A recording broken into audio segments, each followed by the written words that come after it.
To be left behind is to make ourselves vulnerable to change and not allow us to become the beneficiaries of change or those who can use change to do great service in the world, which is what we're really here to do.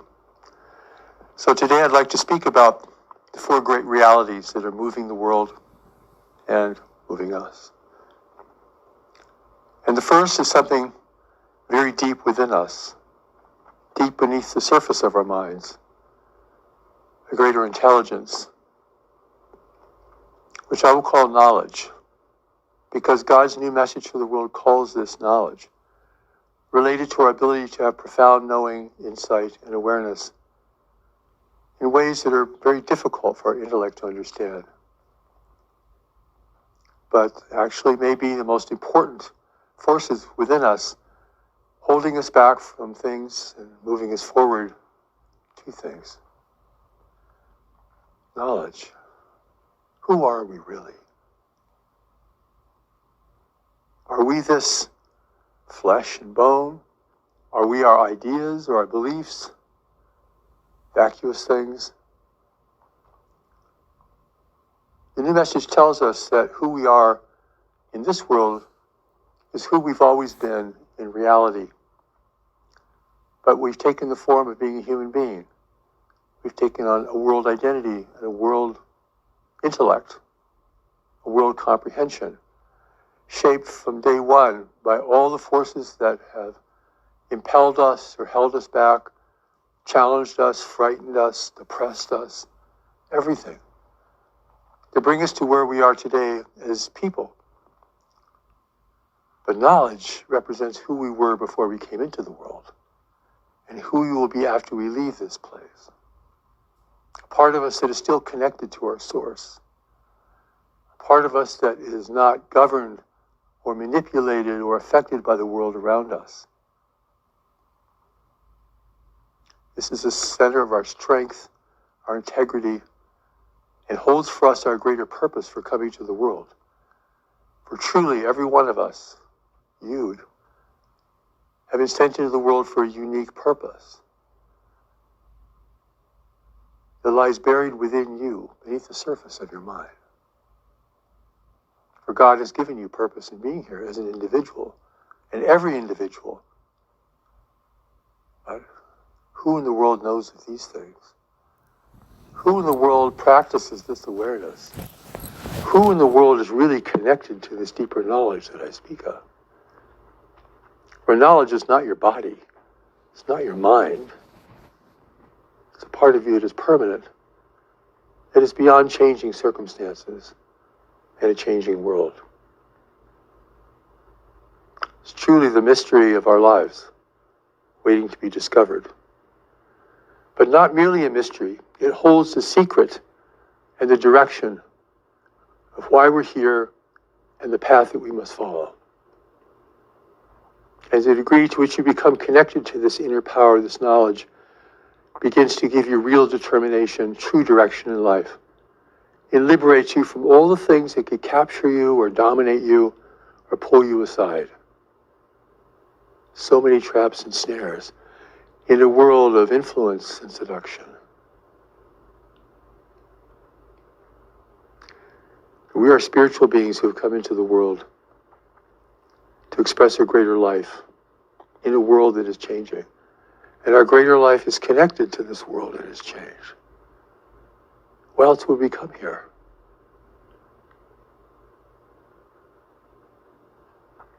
So knowledge then is the immortal part of us. And it must become the guide to the temporary part of us, our worldly mind, our worldly life.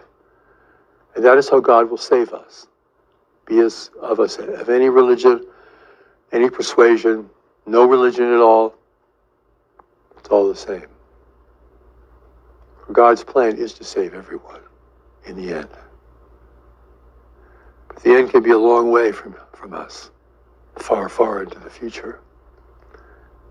So knowledge here becomes a pivotal element of understanding our real spirituality, our eternal spirituality, and for understanding what holds for us our greater purpose and meaning for being in the world at this time under these circumstances. Because knowledge is connected to the world, it is connected to the greatest events of the world. And there are two great forces that are shaping our world today, and will shape it continuously as we proceed, creating in the future a new world reality, and both a great hazard and a great opportunity for us as we proceed. For our world is emerging into a greater community of intelligent life in the universe, a greater reality in which we've always lived. We've never not lived in this greater community of life. But living on Earth, consumed by our worldly experience, we know nothing of this greater reality that surrounds us. Yet there would come a time when human evolution would take us to that tipping point where we would emerge or cross that invisible line into a greater arena of life in the universe. And we have crossed that line. Can't name the time, the moment, the day, but we have crossed that line. And now we're facing intervention from the world, from races in the universe, who seek to take advantage of us at a time of our greatest peril and confusion, as nations are fracturing, as we're overcome with a worldwide pandemic in the world today, which will have lasting change on our social life and our economies, everything. Part of the great waves of change that are coming to the world. And these great waves have brought not visitation, but intervention into our world. I will call it the coming of the greater community. The greater community meaning the greater community of life in the universe. A non-human universe where freedom is rare. Such great things that most people don't even want to think about it, let alone look at it or consider it. But you need to consider this, because this has everything to do with who you are and why you're here. What you're connected to at a bigger level, a higher level. We can live our lives consumed with little things, personal problems, whatever our notions of fulfillment may be, and we have no notion of who we really are or what is moving our world. I pray that will not be you. You've lived that life already, and you can see how empty and desolate it is, and how it gives you nothing but regret, no real assurance, no real power, no real certainty in life. So welcome to the big picture. The coming of the greater community is the greater context for experiencing knowledge, purpose, and meaning in life. It is a reality that will either uplift us or eliminate us from this world. It is so important that we continue to be the sovereign race here, for that will assure the evolution of knowledge within us and redemption for humanity. But that is now under challenge by the two great events that are moving our world. So the greater community represents the great evolutionary step that we are all now having to take. A great evolutionary step for humanity. No longer a world of warring tribes and tragic history, we now must become united sufficiently that we can engage with the universe of intelligent life together. This is the great physical reality that surrounds us, and it's now coming into our life. Not because we're venturing into space, but because space is venturing into us. This is what the new message of God reveals to us. And in doing so, it throws open the doors of our reality of intelligent life in our local universe. Something we have no way of understanding. And no one on earth can prepare us for the greater community. We have no understanding of what's really out there. It's nothing like what our movies portray.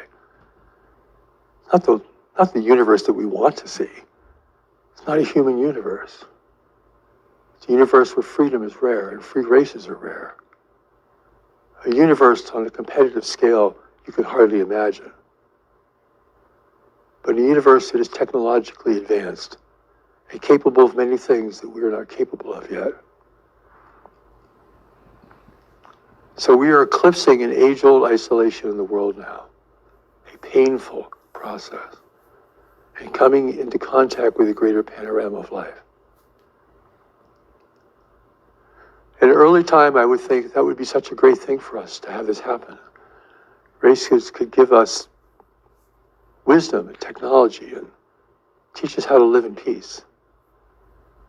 But even then, in my heart, I knew that really wasn't it. That's a dream. It's a wish. But the realities of life are very different. And the presence in the world today from the universe around us is very different. Our emergence into this greater community of life is going to change everything for us. Our religion, our understanding of ourselves, our relations with each other personally and between nations, the condition of the world, our focus, our priorities, everything. Should not be underestimated in any way. For decades, others have been flying our skies, interrupting human activities, taking people against their will, acting very surreptitiously, secretively. Not great military powers, no. Small groups who have great power of persuasion over the unwary and the unknowing.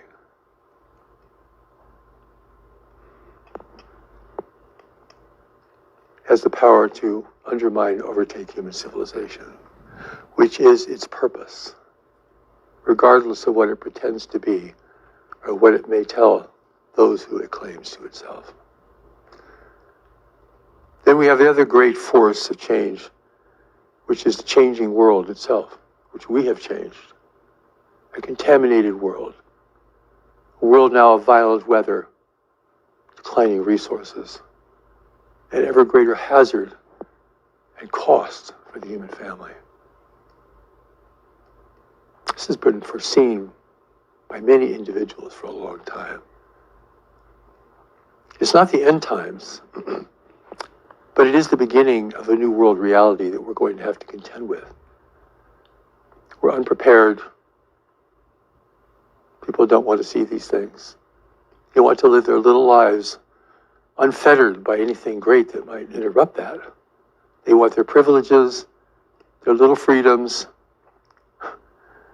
when in fact there's something amidst in our world on two platforms that could change all of those things. This is a world now that will become more difficult to live in. It is the great waves of change crashing upon us. The pandemic is one of those great changes. It is far from over, and it will take years to recover from it. But in its heels will be a great financial change and great environmental change that now cannot really be fully stopped, only mitigated. This too has the power to change and even destroy human civilization. The new message paints a very clear picture of this, not to frighten us or to overwhelm us, but to alert us and to engage us. Because knowledge within us is here for this, not just to make us happy or give us a problem-free life. Oh no. It's to prepare us for the greatest change that has ever faced the human family in a time of civilization. It is an evolutionary leap.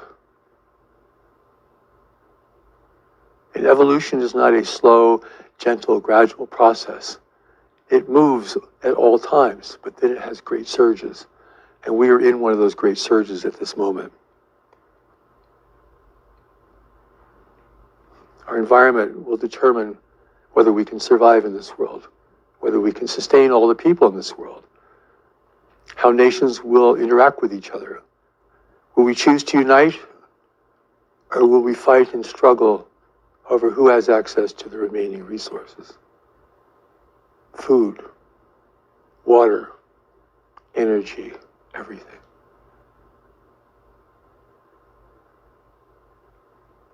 Certainly this seems overwhelming, what I'm saying. And don't think it's not loving.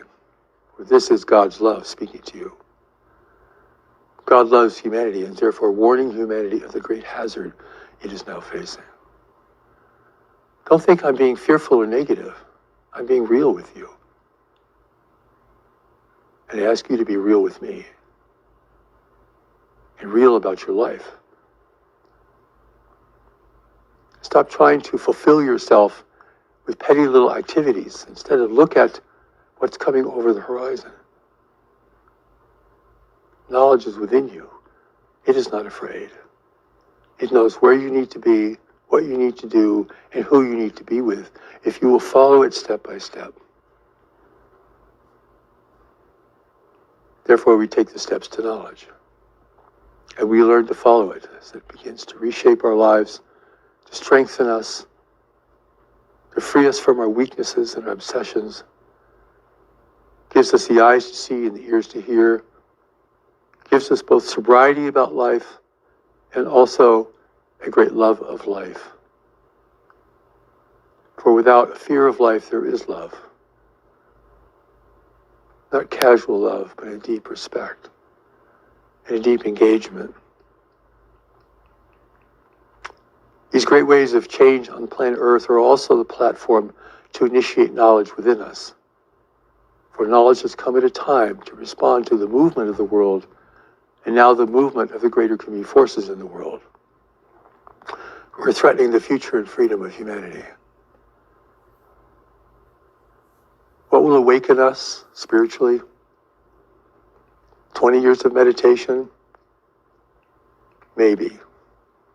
Fervently believing in the scriptures? No.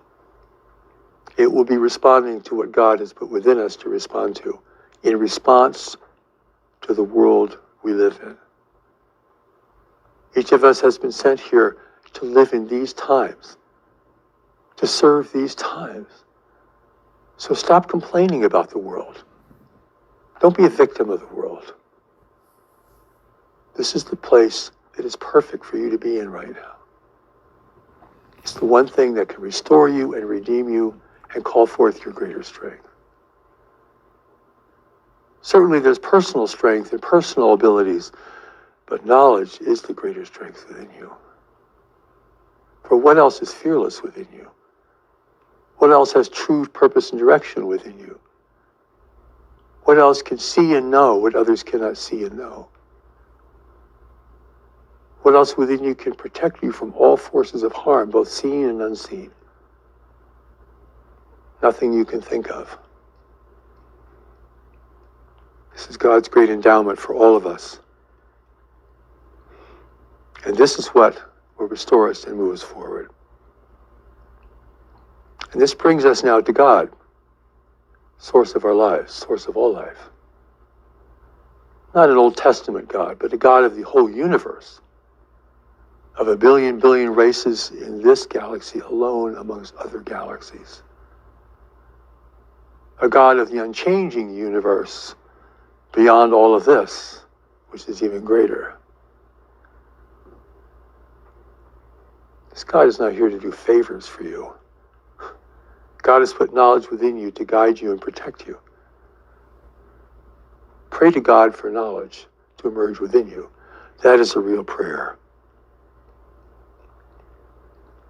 God is here to guide us into dealing with the intervention from the universe around us, to teach us how to adapt and prepare for a new world reality, to adjust our lives and expectations to a world of great and propelling change, how to regain our connection to knowledge, which is our true anchor in this world and our lifeline to heaven.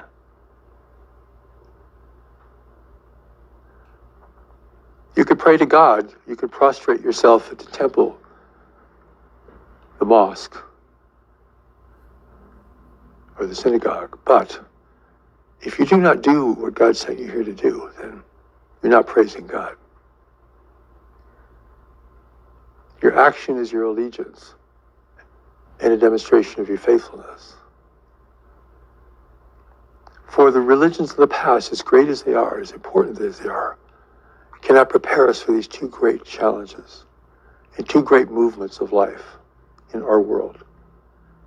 And that will continue whether we are ready or not, prepared or not, with great consequence depending on how we choose to respond. God is not the focus. What God has put within us is the focus. What is occurring in the world on a large scale is the focus.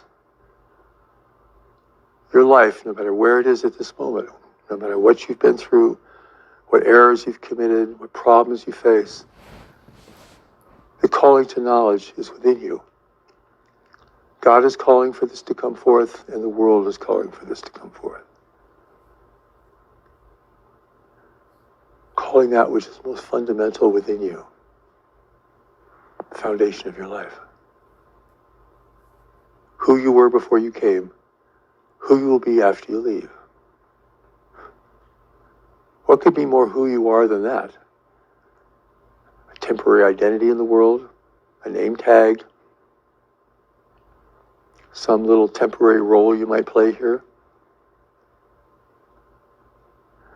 So, this brings us back to the first thing, which is knowledge. We have knowledge.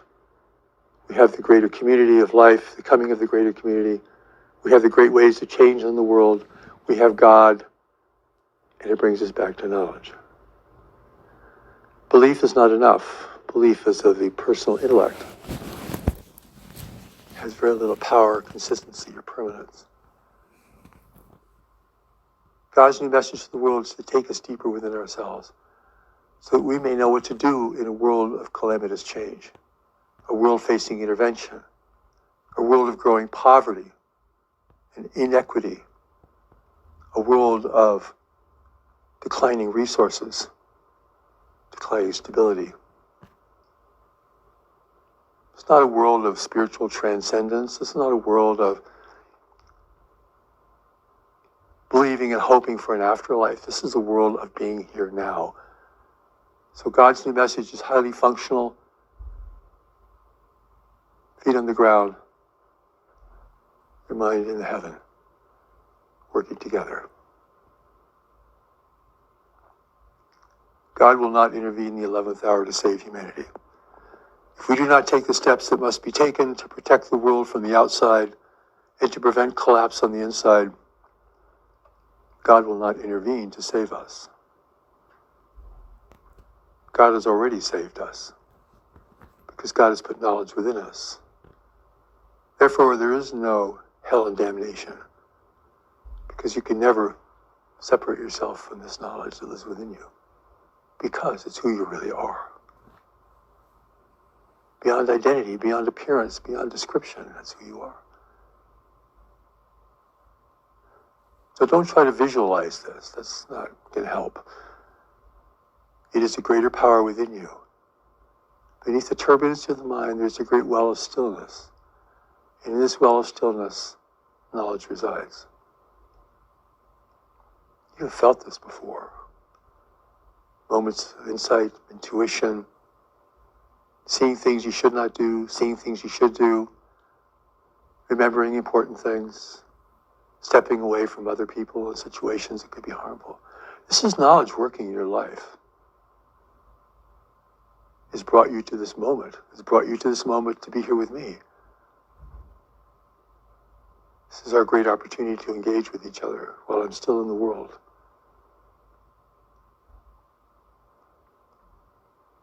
God must speak again because the great religions of the past cannot prepare us for what we're facing now. No one can say that God cannot come again. Who has the arrogance to say that? Even God's angels cannot say what God will do next. So what person on earth can say that God cannot come again or speak again? God speaks when God wills, and God speaks when a great crisis and necessity is facing humanity. I've spent 38 years dedicating my life to receiving the greatest revelation, the biggest revelation ever given to this world. I invite you to experience it. I call you to experience it. This is a great moment of engagement. But you have to decide. Explore the revelation. It's there for you. There's no cost to experience it or hear the voice of revelation, which has never been heard in the world before. You listen, come to hear, listen, and decide. For the presence is with you, the power is within you, and God and the world are calling it forth as never before.